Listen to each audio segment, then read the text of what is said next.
vamos lá? Uhum. Boa noite. Boa noite. Esse é o segundo vídeo, continuando os assuntos sobre espiritualidade, energia. Entra alguém. Ninguém? Não tem ninguém? Acho que não.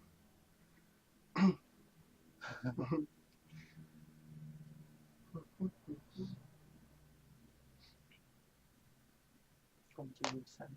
Aqui, no espectador. Que é a gente mesmo. Uhum. E daí aqui a gente vai ver os comentários. Isso. Tá, vamos botar aqui? Ou não? Acho que eu vou deixar aqui. Consegue enxergar? Botar mais pra você. Se precisar de...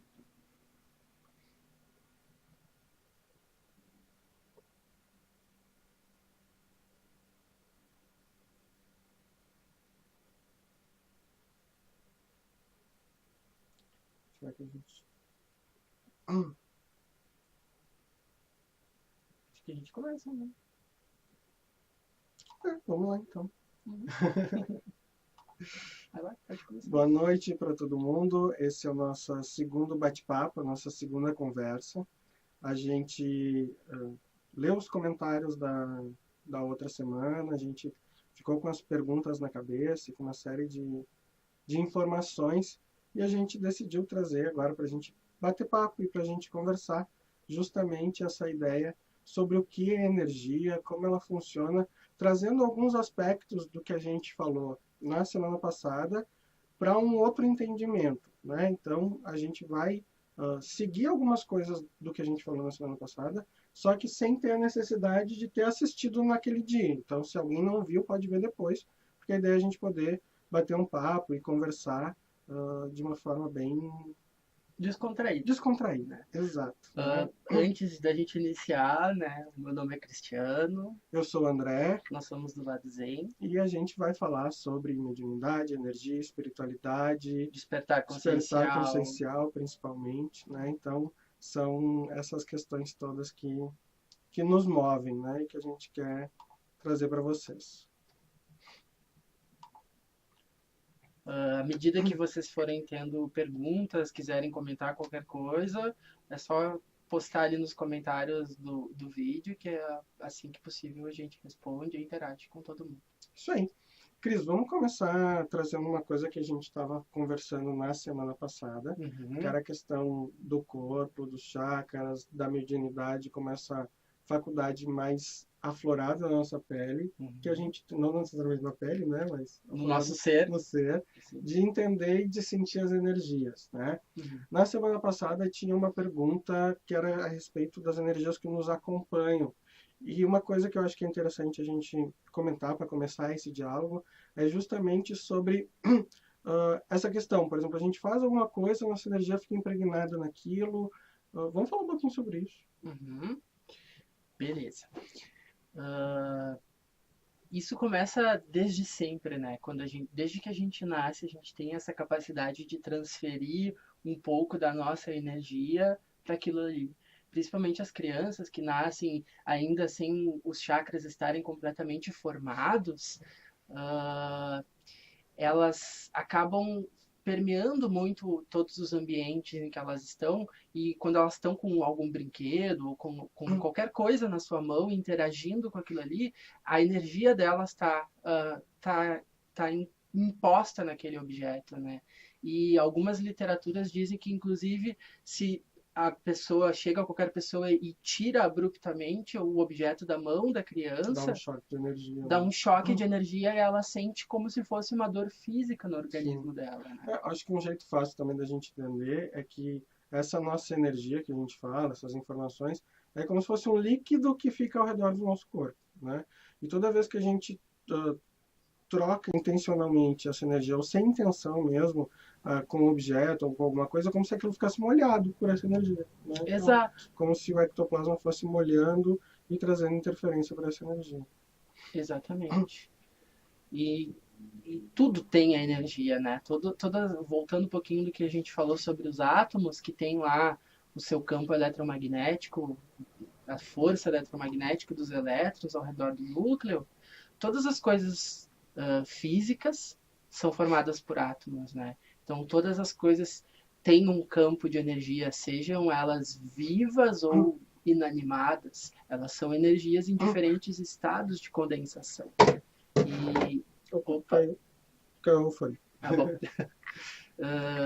E essas diferentes energias, elas conseguem entrar de alguma forma em conexão com as pessoas. Inclusive, tem pessoas que têm uma capacidade mediúnica de conseguir enxergar, vamos dizer, a memória daquele ambiente, daquele local, daquele objeto que ela segura. Vamos trazer isso mais pro concreto. Então, é como se a pessoa tivesse a sensibilidade de esse líquido, essa energia que a gente deixa nas coisas, ela, ao entrar em contato com isso, ela conseguir trabalhar a energia e poder entender, fazer a leitura disso, é isso? Isso aí. É isso aí. Ela consegue fazer a leitura de coisas que aconteceram na linha temporal daquele objeto. Entendi. Por exemplo, pessoas sensitivas, quando chegam num lugar onde aconteceu uma tragédia muito grande, essa pessoa possivelmente pode vir a se sentir mal. Tinha até um seriado em algum canal da TV aberta. Tinha um programa no SBT que eles No levavam SBT. sensitivos para conhecer os lugares onde tinham acontecido crimes e eles tinham que adivinhar algumas coisas. Exatamente, é isso aí. nesse Quem sentido. assistiu vai poder Conseguir lembrar. fazer a relação, né? Com certeza. E uma coisa que eu acho que é interessante disso tudo é que a gente às vezes faz isso de forma consciente e às vezes de forma inconsciente. É verdade. Então a gente tanto pode fazer isso porque a gente quer, quanto a gente pode fazer isso porque a gente, sem se dar conta, vai trazendo essas informações. Quanto mais traumática, mais emoção envolvido, seja positivo ou negativa, mais forte é esse despejo de energia nas coisas e nos objetos, né? Então isso faz com que a gente acabe tendo mais, como é que eu vou dizer, um nível maior dessa informação acaba ficando presa nesse objeto, nesse lugar, nessa informação, porque isso faz parte do nosso ser, como a gente foi constituído, né? Com certeza.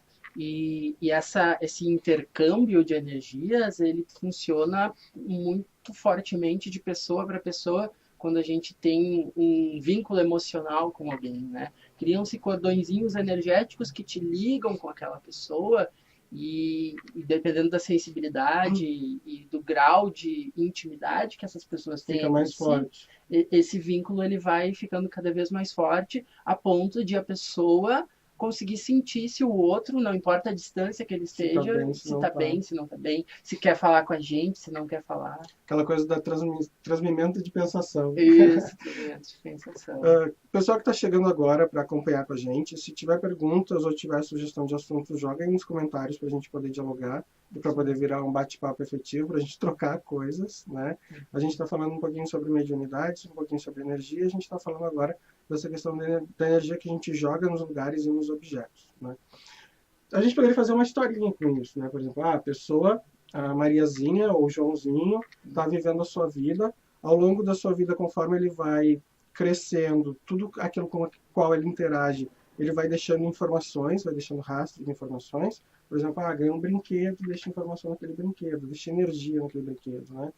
E vai trocando, aos poucos, essa energia de lugar. É bem importante a gente notar que isso vai impactar no comportamento das pessoas. Por exemplo, aquela criança que tem aquele mesmo cheirinho, o mesmo bico sempre, e a mãe ainda faz questão de reforçar que é sempre o mesmo, na hora que precisa tirar, o trauma energético dessa retirada ele é muito grande. Então a gente tem que cuidar com esses talismãs, não deixam de ser talismãs também, né? Com esses talismãs que ficam no dia a dia com a gente, né?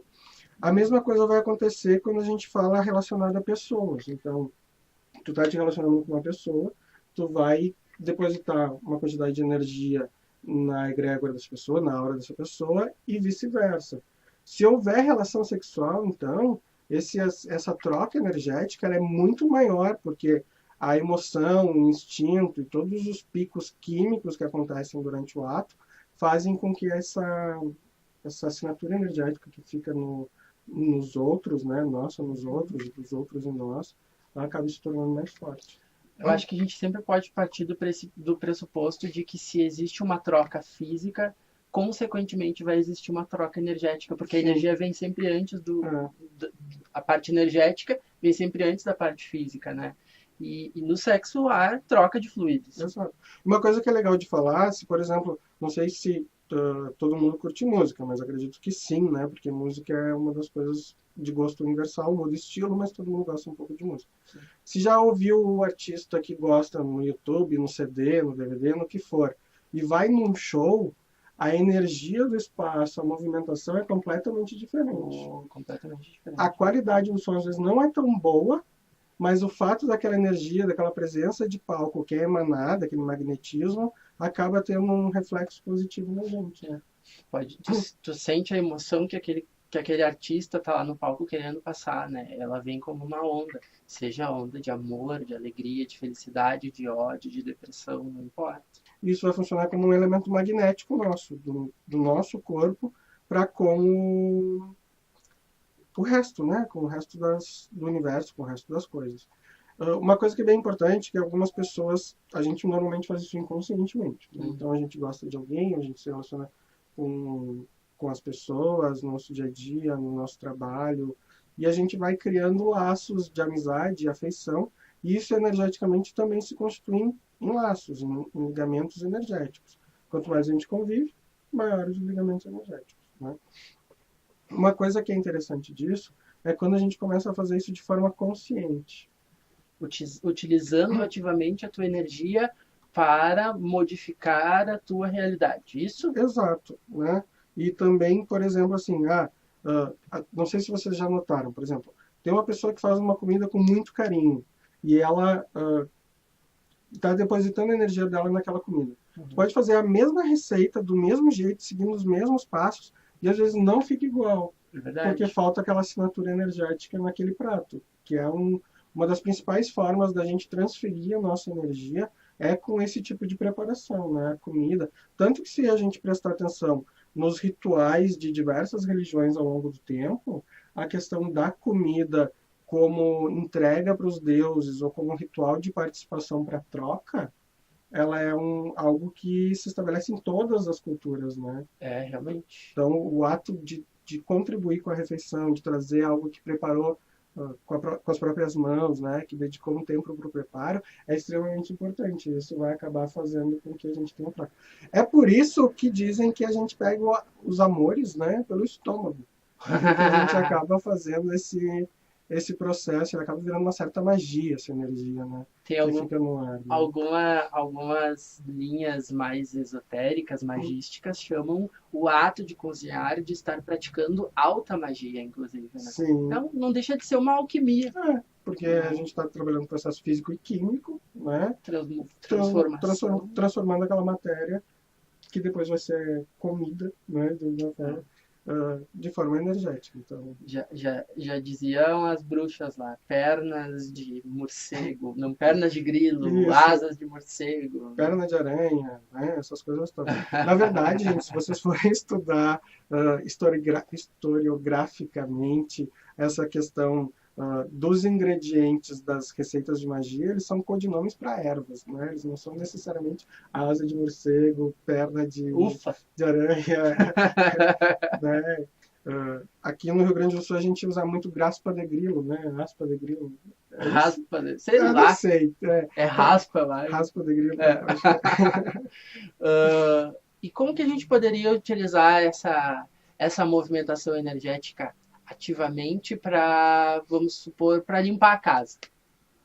Com o fato da gente construir esse espaço energético. Né? Lembra na semana passada que tu disse assim, às vezes até com a varetinha do incenso dá pra gente fazer uma limpeza. Né? Sim, o simples fato da gente mentalizar, jogar a nossa mente, usar ela de forma ativa, né? Isso é bem importante. Não é a gente ficar sentado aqui, agora eu vou sentar na minha cadeirinha, né? No meu sofazinho, que eu estou aqui bem confortável conversando com vocês.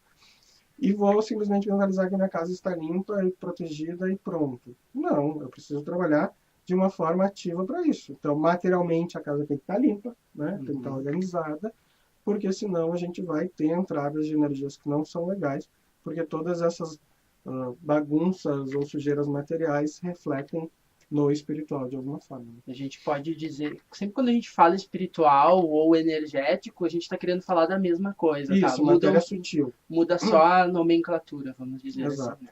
Então eu posso dizer que a energia, ela permeia tudo e todos, e que ela está aqui, ao nosso meio, sem um direcionamento. E a força da nossa vontade vai dar o direcionamento para transformar a realidade. Isso, exato. Isso é o que algumas pessoas chamam de magia. Só que a gente precisa fazer isso de uma forma bastante ativa para poder efetivamente trocar, né, com o ambiente, porque senão fica só no plano mental, até isso chegar no concreto, no material, vai demorar muito. Então, se eu uso o mental e mais o material, eu começo a materializar isso no ambiente real, né? Potencializa. Exato. Então, vamos supor, se eu quero fazer uma limpeza no ambiente, na minha casa, na minha sala, enfim, eu mentalizando, tu já consegue conectar com essa energia de Tu já faz uma limpeza. limpeza, né? Mas se eu tiver lá a varetinha de incenso, ou o palo santo, ou qualquer outro instrumento, sete ervas para fazer uma defumação, eu vou conseguir limpar muito mais do que simplesmente se eu tivesse apenas mentalizando. Ó, a Nara falou assim, eu amo cozinhar, bem coisa de bruxa, né? É exatamente, se a gente pegar historiograficamente a questão das tradições mais antigas, as poções, essas coisas mágicas, eram alimentos e remédios, né? Exatamente. Então, a gente precisa começar a sair um pouco do mundo Disney e começar a entender que energia é algo que a gente precisa sim trabalhar e que a gente sim precisa fazer uma troca com o mundo material, né? Não é simplesmente só ficar na vontade. Se alguém já leu o Segredo fala muito da mentalização, do processo mental. Só que a gente precisa transportar do mental para o material, né? Então a gente precisa encontrar paralelos para isso. A questão da nossa rotina, né? Muitas vezes vai ser uma forma da gente efetivamente fazer isso. Então, por exemplo, aquela história de que Deus ajuda quem cedo madruga.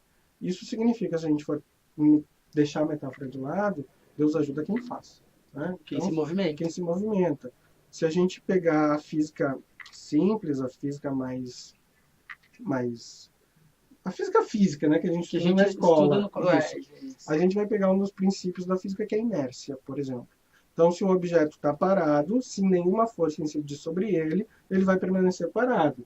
Se o objeto está em movimento e nenhuma força incidir sobre ele vai continuar em movimento. Então, se eu tenho uma vontade, um desejo, e eu quero que ele se materialize concretamente, eu tenho que fazer um movimento. Algum movimento que vá puxar essa energia para fazer a minha vontade, vamos dizer assim. A Mayra perguntou, lá de São Paulo, beijo, Mayra, se tem uma forma da gente